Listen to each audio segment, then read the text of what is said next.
So, jetzt hatten wir hier oben, jedenfalls sollte ich hier noch oben schlagen, weil unten gibt es noch einen Wechsel.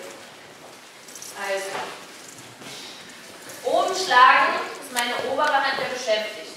Also er schlägt oben, meine Hand beschäftigt. Deswegen nehme ich die am ehesten frei wird zum Schlagen.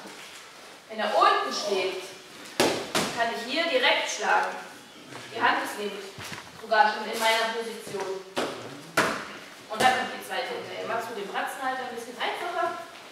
Andere Seite genau dasselbe. Boom, boom. Und versucht kurze Schläge zu machen. Bleibt in eurer Deckung. Also ihr müsst den Arm jetzt auch nicht ganz ausstrecken. Das wollen wir sowieso nicht, dass ihr euch öffnet. So. Wenn er angreift, nur tief jetzt. Ganz kurz. Boom, boom, boom. Mehr möchte ich gar nicht. Okay?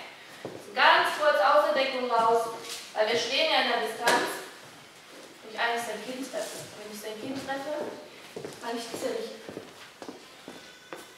hier machen, sondern ich will wirklich ganz kurz. Okay? Bleibt Kontakt. Er kommt nämlich mit dem nächsten Schlag garantiert hinterher. Deswegen immer schön zu bleiben. Nur die untere. Das heißt nicht, dass die Deckung generell hier unten ist. Wenn euer Partner wenn er das macht und ihr seht das, dürft ihr dem oben gerne einen Denkzettel mitgeben. Deswegen. Die Deckung bleibt am Kinn. Eine Hand bleibt immer am Kinn. Und der Ellenbogen ist eng. Die andere Hand darf